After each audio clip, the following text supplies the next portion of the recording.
All right, so moving right along here in my Spengler project, which, as the viewer should be starting to figure out by now, is not just going to be a line-by-line rereading of Spengler, but I'll be bringing in other German or Germanic authors who also apply cultural morphology to the study of history. Right now we're studying this essay by Franz Borkenau on the antinomy of the death cultures. At some point we'll bring in Leo Frobenius, the outrageously politically incorrect ethnographer and explorer. Ethnographer is the polite term. Colonializer is the negative term, which is why nobody will translate any of Frobenius's works into English. There's just one anthology that's basically a Leo Frobenius reader that's really, really good. And I've ordered it from Amazon, and when I get it, we'll go through it and look at how Leo Frobenius applies cultural morphology to what was then called primitive civilizations. He specialized in the study of African societies, North Africa and tropical Africa, and he identifies two different cultural zones there, a Hamitic zone in the north and an Ethiopian zone in the south, each with their own internally consistent Urzambala cultural forms. I'm pretty sure he was influenced by Spengler.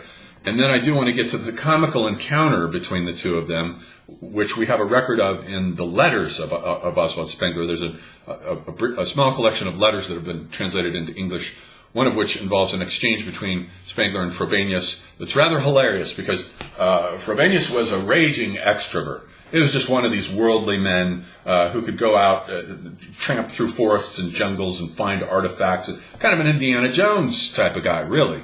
If ever there was a comparison, it would be Leo Frobenius. We wouldn't know anything about African art without Leo Frobenius. That's the thing, and he doesn't get credit simply because he's regarded as an Indiana Jones type guy who pillages and steals stuff from the native cultures. Whether he did so or not, nonetheless, African art came into the Lichtung, the Western clearing, because of his explorations. And these were funded by Germany, and a number of explorations that he went on. But he pissed off Spengler somehow. I forget what the letter is, but we'll read it. It's really funny. So we'll get to that at an appropriate point, Leo Frobenius. And also Karl Jaspers, another cultural morphologist. We'll look at his idea of the axial age, and we'll look at his book about the axial age and how that fits into all this. So this is why I'm calling it the Spengler Project, because it actually has a very, very large purview of trying to open up the tradition of German cultural morphology and import it into American thought, which has not been done yet. So here now, in the next section of the essay, Borkenau moves into the partial regression of barbaric dark ages now, because what happens is the very famous, the troubled second millennium from 2000 BC to 1000 BC is quite a mess and a collection of disasters, which we remember as the Trojan War on the one hand and the biblical Exodus on the other. These are memories of the traumas that were going on here, especially right around the year 1200, when everything comes to a head and all these societies start collapsing that are satellite societies mostly from the first generation of civilization, the Mesopotamian and the Egyptian. I guess you could say it begins with the Hyksos invasions way back 1700 BC. The Hyksos have mastered the two-wheeled chariot, and all these guys are chariot riders. They've mastered the two-wheeled chariot and the compound bow, and they invade Egypt and take it over with those technologies, because Egypt, up to that point, never used the wheel. They didn't need it. All they had was the Nile going up and down, as far as they were concerned. And they didn't know about the compound bow, which enables you to shoot with deadly accuracy from a moving platform. So the Hyksos were mostly Semites, and at least one of them contains the name Jacob El. He was one of the rulers. And so they were Semites, and they took over Egypt for about a century and a half, 1700 down to about 1550 or so. When the two brothers, Ahmoza and Kamoza, then come up from the south, they didn't conquer the south, come up from the south and draw a boundary act and kick them out. They chase the Hyksos out by mastering their technology, the two-wheeled chariot and the compound bow, and then use it against them to chase them out for good. And at that point, Egypt decides to become an empire and builds its first universal state. This is its period of transition to Caesarism. Along comes Tutmosis I, Tutmosis II, and Tutmosis III. All great world conquerors, especially Tutmosis III, whom Spengler regards as the equivalent of a Caesar figure, conquers all of Palestine, annexes it, basically puts a lockdown on it to prevent this from ever happening again. They're stopped by the Hittites. They go as far north as the Hittites. The Hittites are tough bastards. They're Indo-Aryans, but situated, settled, and have a satellite civilization. The Hittites are a satellite civilization of the Mesopotamian civilization. And they're too tough for the Egyptians to beat, so they draw up all these treaties. And but take note of these names. Amoza, Ka-Moza, all the way down to Ramses, which is Re Moses, actually. Moses means born of. So the god, the suffix is born of, and it presupposes a prefix that's a god that has been born of. The individual, Ramses II, has been born of Re. So the suffix Moses appears only in the New Kingdom, starting as early as Amoza and Ka-Moza, goes all the way down to Ramses. And so it's a pretty good bet that the Exodus did take place under the reign of Ramses II, around 1200 BC, like everyone pretty much suspects. And the interesting thing is, what we have is a guy named Moses. He's got half of an Egyptian name. So they've erased the signifier where a god would have gone as the prefix and put in an aniconic, what I call a semiotic vacancy. So his name is half a name, Moses, which would have struck people as weird. They would have been, Moses? Moses what? So they've deliberately erased any reference to any other gods. And it is likely that the Exodus took place around that time, that Moses was leading it, and that what happened was the Hebrews were most likely an internal proletariat, whether they were slaves or not. It doesn't matter. They were definitely low caste, lowest caste, let's say. They're an internal proletariat that gets disaffected, as internal proletariats always do, become disaffected, starts throwing riots perhaps, and they have to leave. And they become an external proletariat and move to set up their own civilization. And I think that exodus pertains only to Judah. There's a northern and a southern kingdom with the Hebrews, the two separate worlds, Israel in the north, Judah in the south. The Levites, Levite means Leviathan. It's related to, so this is the tribe of the serpent, the Leviathan. Think of Moses with his staff that can transform into a serpent anytime he wants it to. This is the tribe of the serpent, so they're still carrying some iconic images here, even though Moses himself has an aniconic name. But there must already have been some sort of exodus or moving into the lands in the north with the northern tribes of what becomes Israel, a totally separate kingdom. Since we know that in the time of Akhenaten, and he lived 1350 BC, he's getting the so-called Amarna letters. He's getting them, and people in Palestine are complaining that the Habiru, obviously a reference to the Hebrews, are running around causing all kinds of problems. They're taking over this, they're taking over that, and their capital seems to have been Shechem at that time. And along comes the southern groups. So this is why we have the schism. I think we've got two different movements, and the northern group was there probably way far back. They may be remnants of the Hyksos expulsion that took place around 1500 or so. So hence Israel, Judah. The other problem now, during this dark age here, this Chazura that marks quite distinctly the first generation of civilization from the second generation, is the so-called event, number one, the Trojan War, which seems to have taken place 1250 BC. That the scholars seem to all be pretty much in agreement that it's 1250, the Trojan War, which Spengler says is morphologically homologous to the Crusades in the Faustian civilization. But the Trojan War may have triggered another event, namely the Sea Peoples. The sea peoples are the great barbarians on a Volkerwanderung here. No one is sure where they came from, but since what they do is raid the coastline of the Eastern Mediterranean, Asia Minor, Palestine, Egypt, they must have come from the Eastern Mediterranean then. And my guess, which I think is a pretty good one, is that they came out of the Black Sea region, especially the southern shores of it. Remember, the Trojan War was fought over access to the Black Sea to get to those trade routes.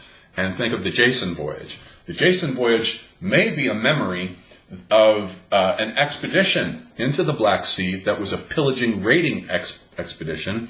If you read Apollonius Rhodius's epic version of this, the Argonautica, you find them raiding and pillaging peoples as they're going along. So the Jason voyage may have taken maybe a record of something that took place earlier, 1400 BC, let's say 1300, somewhere in there, that upset and disturbed a lot of these peoples on the southern shores of the Black Sea.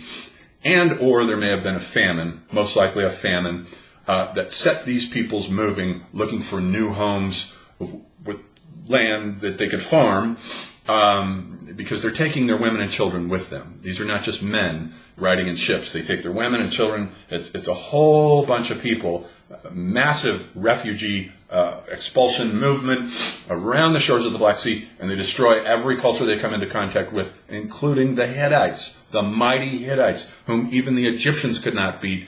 The sea peoples bring them down. That's it for the Hittites. They're done, off the map.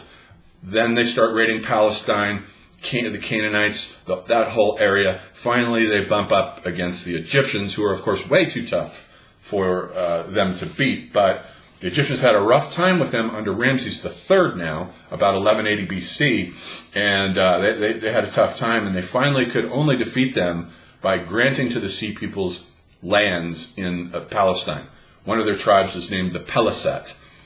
So the Palestinian, the word Palestine most likely comes from one of the tribes of the sea peoples, and they get settled there.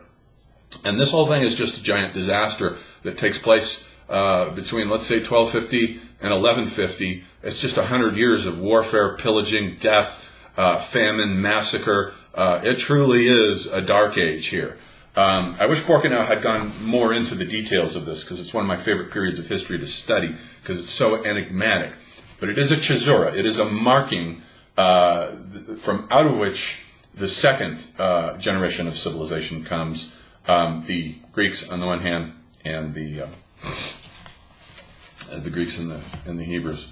So let's read this section where he says that what happens during the Dark Age is a partial regression back to what he called death paranoia, where everyone suspects everyone else of black magic. There's no such thing as a natural death. If somebody dies, somebody's put a curse on them. Some shaman has put a curse on them. They've violated a taboo. So there's a regression back to that. But then Borkenau will say, not only that, but what happens is that everything that high civilization has repressed into the unconscious during a dark age now comes right back up, but comes up transformed, on the one hand into death paranoia, but on the other hand into mythopoeic creativity, where the epics are created. All the great epics come from dark ages, without question and without exception. They all come from dark ages. The Homeric epics come right out of the Trojan War. The Mahabharata must certainly have come out of the Indo-Aryan migrations into India. This is the creative aspect of the barbaric ages. They set the seeds for the great civilization that will come after them. Okay, this is what Borkenau says then. There seem to be two different types of end phases of a high culture, characterized by a choice between ossification on the one hand and disruption on the other. The first, ossification, need not further concern us here, since it involves merely the ghost, as it were, of an archaic religion which has lost its original meaning. Disruption, i.e. the advent of a dark age, is more relevant. Egyptian civilization may be said to have ossified. Right. It was not disrupted because it defeated the sea peoples. They were unable to disrupt it the way the Germanic barbarians disrupted the West, ended it through completely disrupting it. Egypt continues on in a state of living petrifaction for centuries, all the way down to the 4th century A.D., when hieroglyphic writing is outlawed by Theodosius the Great. Egyptian civilization may be said to have ossified. Its archaistic period brought back the gods and the rituals of the Pyramid Age, now both emptied of content and misunderstood into the bargain. By contrast, the civilizations of Mesopotamia and the strain of smaller cultures forming a hemicycle from Crete to the Persian Gulf were disrupted by, although the Mediterranean by the Sea Peoples, but the Sea Peoples didn't touch Mesopotamia. Mesopotamia had its own internal disruptions. They had their own barbarians there, like the Gudians. The Sea Peoples never made it over there. And a dark age ensued over that wide area. In this latter process, there decayed, along with other higher cultural elements built on writing, systematic thought, and state organization, the high cultural systems of dealing with the antinomy of death. And these barbarians are invariably illiterate. They don't have writing. When they create their epics, they do so through oral, through bards singing songs that get memorized, like in India, where the rishis are singing songs, and they just memorize them and pass them along, to the point where most of the texts in India were the result of a massive feat of memorization. Most of those texts weren't even written down until the British got there in the 18th century. It's pretty amazing for these guys to sit and recite the entire Mahabharata or the entire Ramayana. That's inconceivable. That's quite a feat there. Though such decay does not proceed down to zero level, as little as with any other elements of culture, it proceeds deeply enough to bring, in any barbaric interval, the death denial, that is, death paranoia, which the high culture had rejected and repressed into the unconscious, back to the surface. It may be remarked that, in contrast to higher civilizations which offer a wide variety of responses to the problem of mortality, the various dark ages resemble one another in the prevalent attitude to death. This need not surprise us. When the higher forms disintegrate, the archetypes reemerge and rise to the surface, but not unchanged. The basic tendency of barbaric ages consists in a regression to the primitive, but that tendency finds a limit in the insight into reality that has been acquired in the preceding high culture and never completely lost again. A relapse into barbarism is something different from a reversion to the primitive level. The first is a regular occurrence in the story of mankind, the second an idle hope or an idle fear. But though the basic conflict of barbaric ages is not identical with that of late primitive ages, the conflict between death denial and the dawning knowledge of the necessity of death, it is closely related to it. It is the conflict between the already acquired knowledge of the necessity of death and the death denial welling up anew from the unconscious.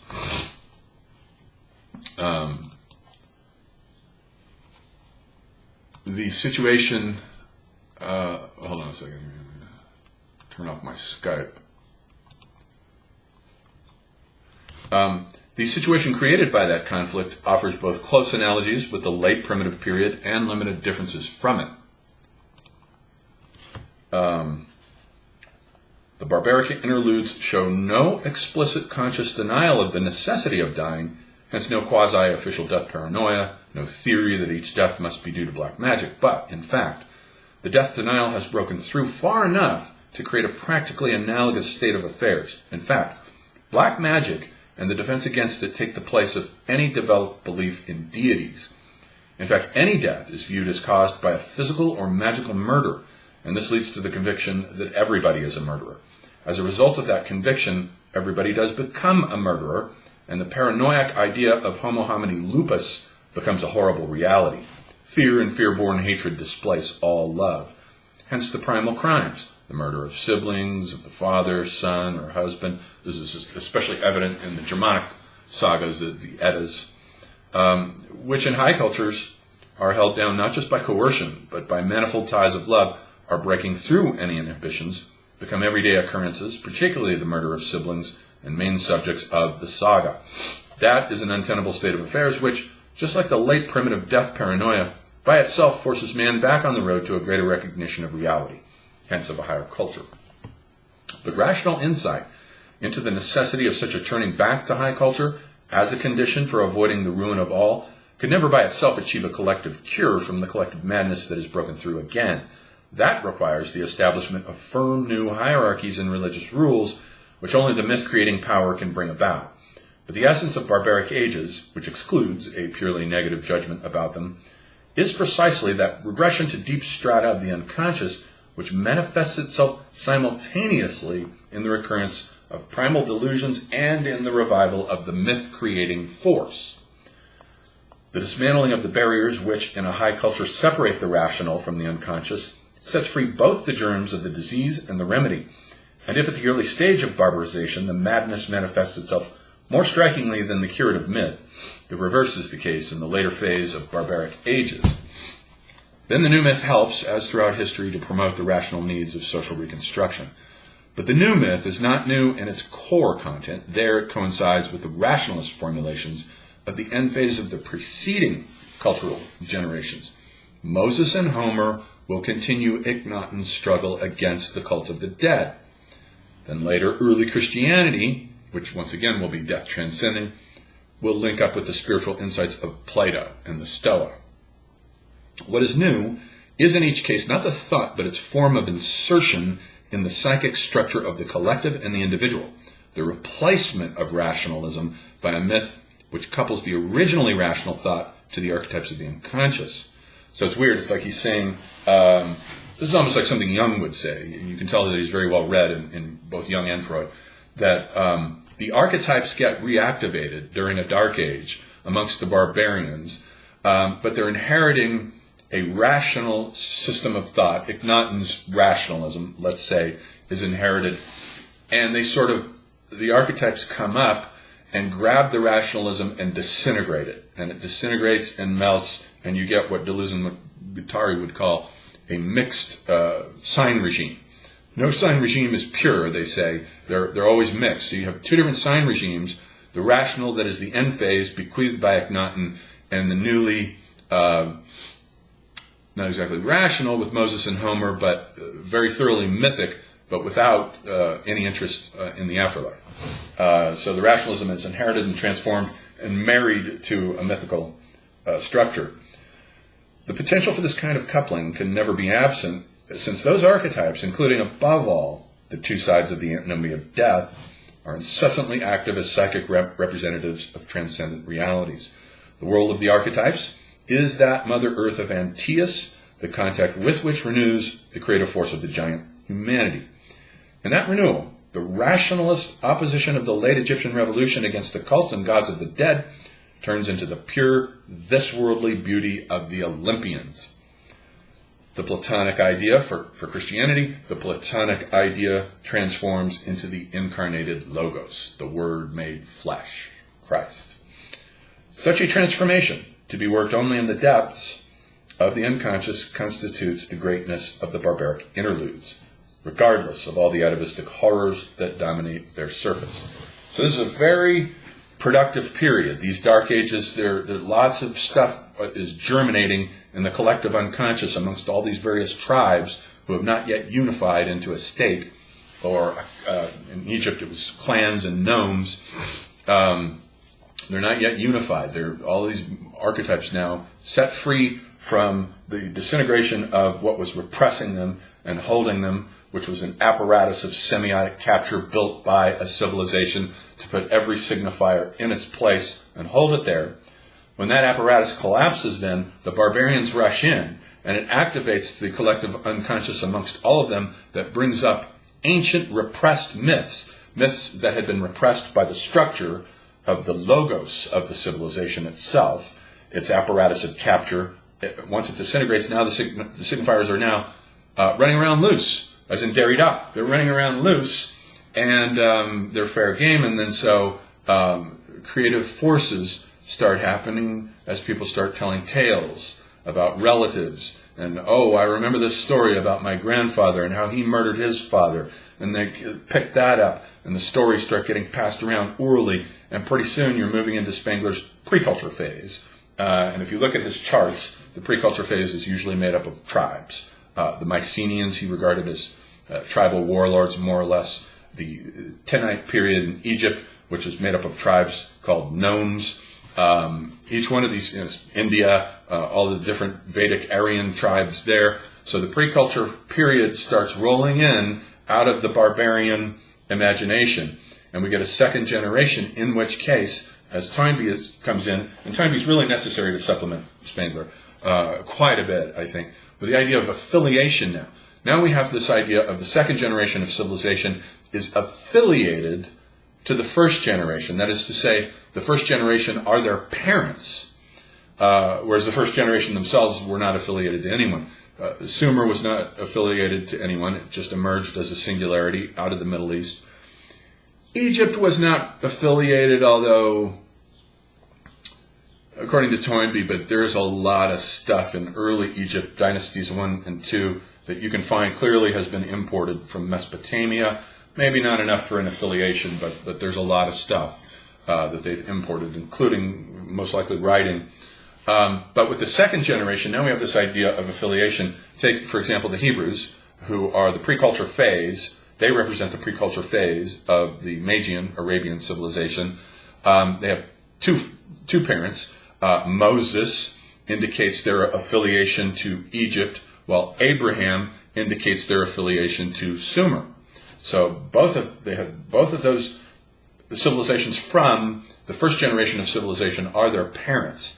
Abraham comes from the city of Ur, the Sumerian city of Ur, which is sacred to the moon god Nanesine, as Thomas Mann writes about in his magnificent opus, Joseph and His Brothers. Mann deals with all of this, as does a kind of Greek equivalent to Thomas Mann is Nikos Kazantzakis, and his Odyssey, his magnificent book, The Odyssey, a modern sequel, is also set during this period, and he has Odysseus set out on a voyage where he has to deal with the sea peoples as he's going along. Those works are, The Odyssey, a modern sequel, and Joseph and His Brothers are essential reading for the study of this period, this dark age here, and the second generation of civilization that managed to affiliate itself and come out of that.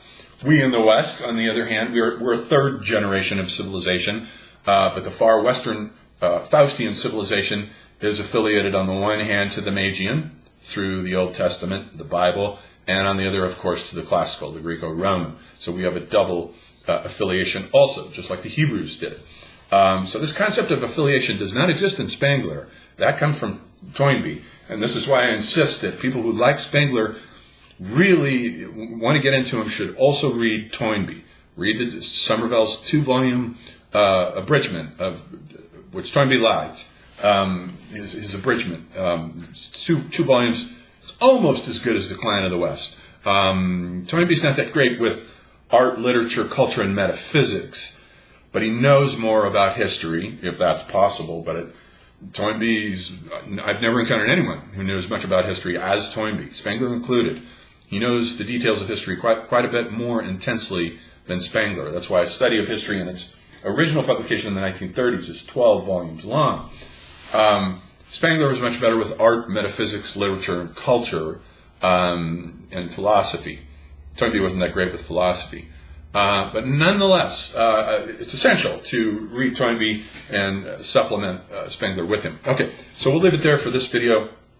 And next we'll move into the Hellenic and Hebraic cultures with Borkenau's idea of their death acceptance.